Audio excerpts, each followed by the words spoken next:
All right. Hi, I'm Barb, and I'm going to do a video blog tonight by myself. And I've never held a camera before by myself, so I have no idea at all if the camera's even facing me or facing the wall or whatever, so just bear with me. Well, tonight I want to talk to you a little bit about epilepsy and how it affects um, people in general, as well as myself socially, um, within the social network of your own. Bear with me a little bit because I've had a bit of a rough day today. So my speech is a little bit slurred, and I'm having a little bit of a problem getting some of the words out. So just bear with me. I just want to start off by just talking about what it feels like to make plans with people and have to cancel them. Well, it happens a lot, and it really, really sucks. When you have seizures and you don't know when they're coming, you can't predict them, and you make plans, a lot of the times you have to cancel plans. And a lot of the times it happens over and over again, and a lot of the times it's with the same people. And if people don't understand the situation that you're in, or understand your disability or your situation, then it might be hard for them to understand why you can't follow through on plans that you've made with them. So I just want to talk a little bit about my frustrations with having to cancel plans and how it feels to not be able to follow through and what it's like from this end. Um, it's a very negative feeling, and it's a very isolated feeling. It's happened to me a lot, and it's happened a lot more recently, and it's escalated a lot. And it doesn't matter if it's family or friends or what the situation may be. Um, Canceling plans is canceling plans. And I find one of the most frustrating things is trying to explain to people why you can't be there. And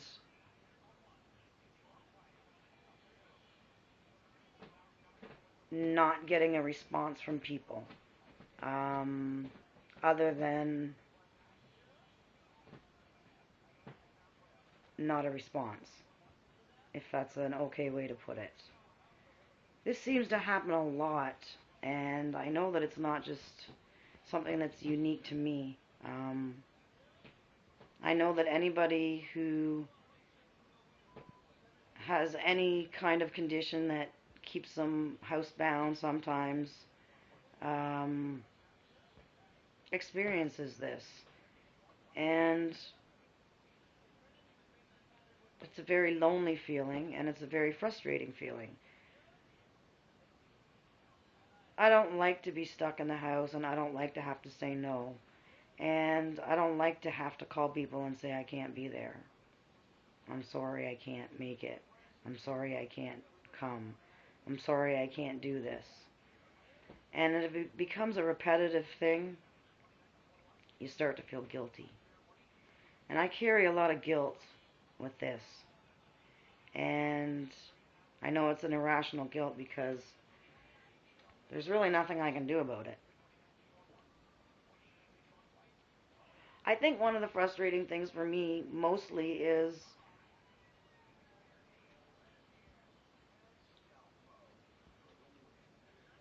a lack of response in situations. I mean, if you're going to miss something and people know that you have to be or you should be there and you can't be there,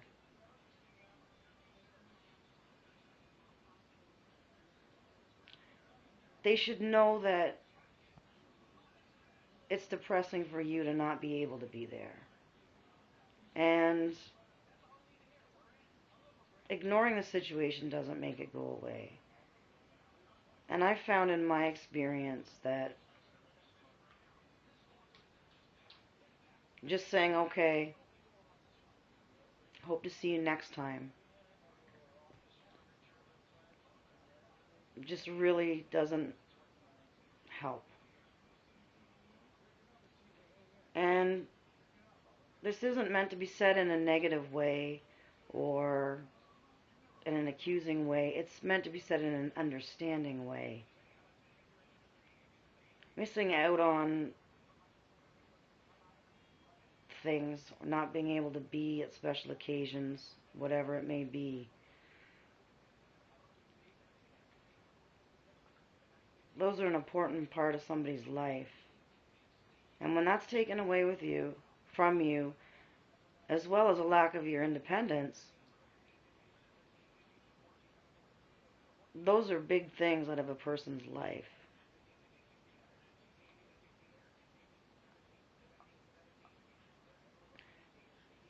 I'm a social person. I like to go out. I like to be with people. That's changed a lot for me, and it's a pretty helpless feeling.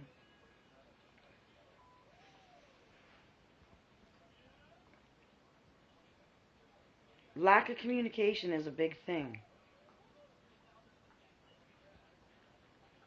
If you were to miss a family Christmas or a family Easter or a big family dinner because you were ill and you couldn't be there, would it not be a little thing to ask that maybe you would receive some sort of communication or something?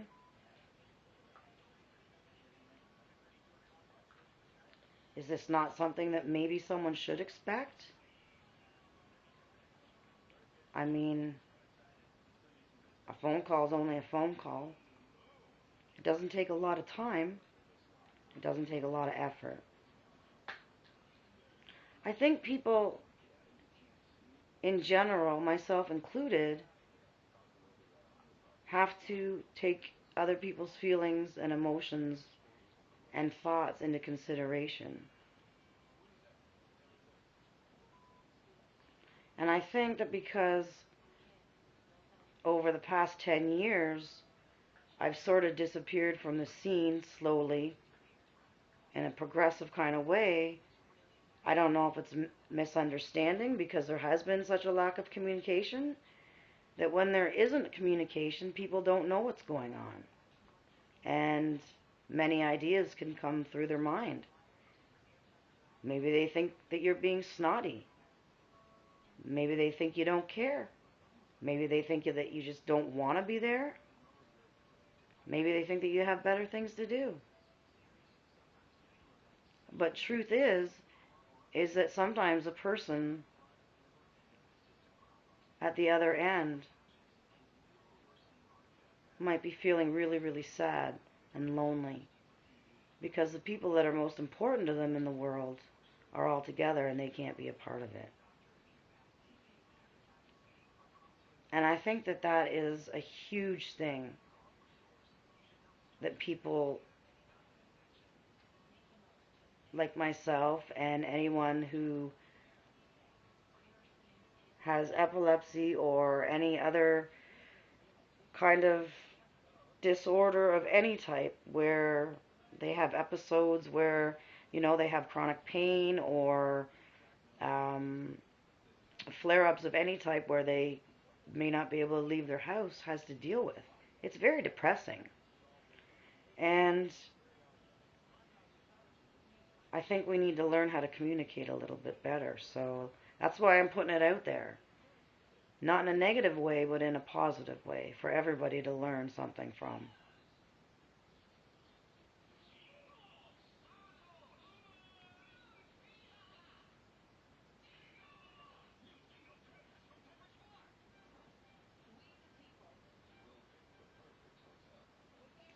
I don't know if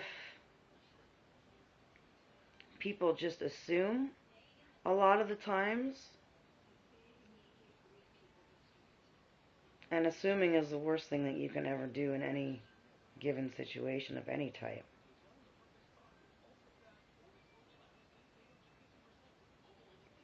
But when we don't ask questions, we don't know, do we?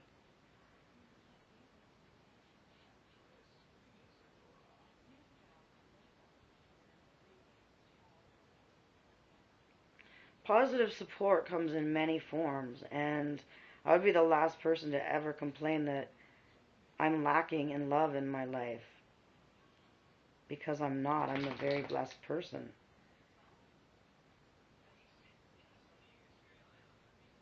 But I feel like I've missed out on a lot because of my epilepsy, socially, and it's one of the hardest things for me to deal with. I feel very alone sometimes. I feel sometimes like I'm trapped in this house. I feel sometimes like nobody wants to come here.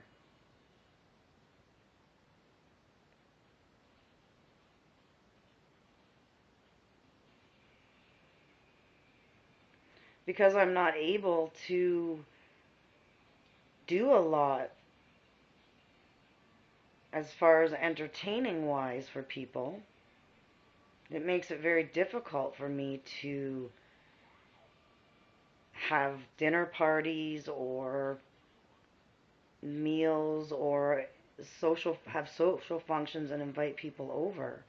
And again, I think maybe that might get misconstrued and has maybe been misunderstood over the years, that maybe I'm just not interested and maybe I just don't care, which is the farthest from the truth. I do care. It makes it a little difficult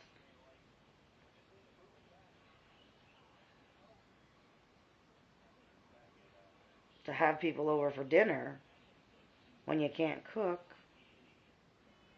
and you're on a limited income, when you can barely buy groceries for yourself and you're having seizures every day.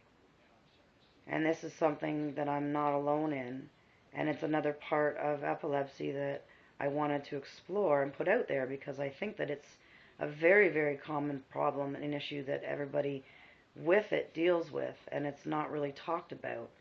And I think that it's what probably leads to or can lead to depression, which is another common part of epilepsy.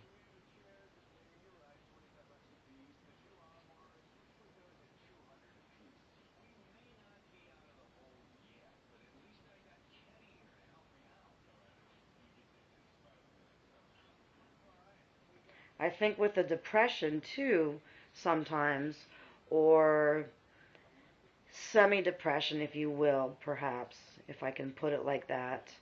Um, um, and the medications and the seizures. I think if you kind of put all of those things together sometimes, it becomes very difficult um, for people with epilepsy to kind of reach out socially. I think that we feel kind of out of the loop, so to speak, socially sometimes. Um, there's a lot of things that we can't participate in. There's a lot of activities that people are doing that we just simply can't do, um, that we may get invited to, that aren't just viable for us. Um, I know in the past that I've been invited to a lot of social functions, that involve partying, if you will, or alcohol. And I won't go because I know if I go, I have to sit on the sidelines. And I'll be the first to admit it, I feel very out of place and uncomfortable. And I've had a lot of pressure, not in the last little while, but in the past, to join in. And people don't understand. not everyone, but a lot of people don't understand that when you are on the medications that we take, that you can't drink. It's just not a good thing to do. But there are some people out there that will encourage you and bug you and say, "Oh, come on, just have one drink. It won't hurt you," or, "I'll make you a light one," or stuff like that. And I've come across that a lot too, and I think that that's kind of pushed me inwards a bit into pulling back from social functions. Um, I think going to social functions too is difficult because a lot of times people with epilepsy become very overstimulated by large groups of people, um, and the overstimulation becomes very agitating. Um, so a lot of the times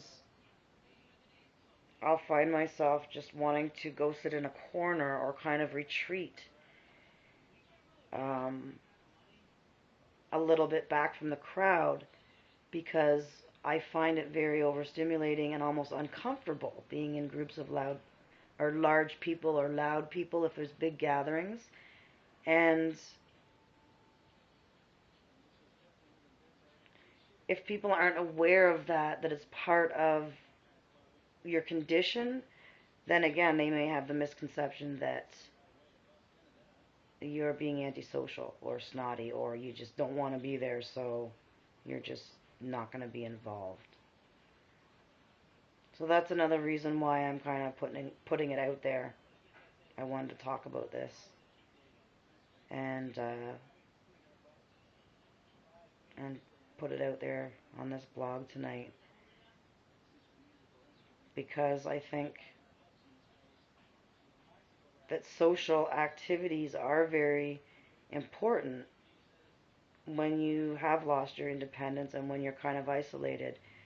Um, you need to have access to people around you, being around you. It's the best thing for you. And if people aren't coming to visit you and you can't physically get there, then it does become very lonely. So I think it's a valid thing that needs to be put out there for people to kind of think about and learn from. Um, One more thing that I wanted to just talk about on this blog that I've encountered as well, and um, it's something that it's happened and I have no idea why, but I'm going to throw it out there because it needs to be thrown out there. Um, I've noticed over the last few years that um, certain social activities have come up, and